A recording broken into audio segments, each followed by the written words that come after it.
La question du lien entre immigration et émeute continue de fracturer la classe politique. Elisabeth Borne critique les analyses simplistes sur le sujet. La droite, au contraire, persiste et signe Alexandre Chauveau. Pour les Républicains, c'est même un problème central. Oui, d'où l'impérative nécessité pour LR de mieux s'assimiler et donc de tarir les flux de nouveaux entrants. Les mots sont de Bruno Retailleau qui dénonce un repli communautaire évident chez une large partie des émeutiers.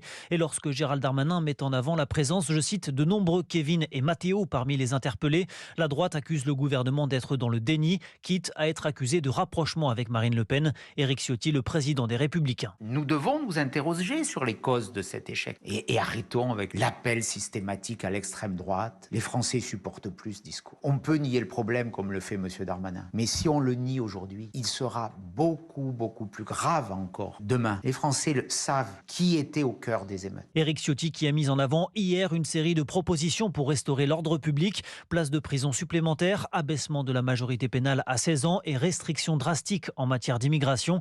Manière de mettre la pression sur le gouvernement au moment où les discussions sont en cours sur deux textes clés, le projet de loi immigration et la loi de programmation du ministère de la Justice. Alexandre Chauveau du service politique d'Europe 1 et selon un sondage Odoxa pour Le Figaro, 59% des Français estiment qu'il faut durcir cette loi sur l'immigration.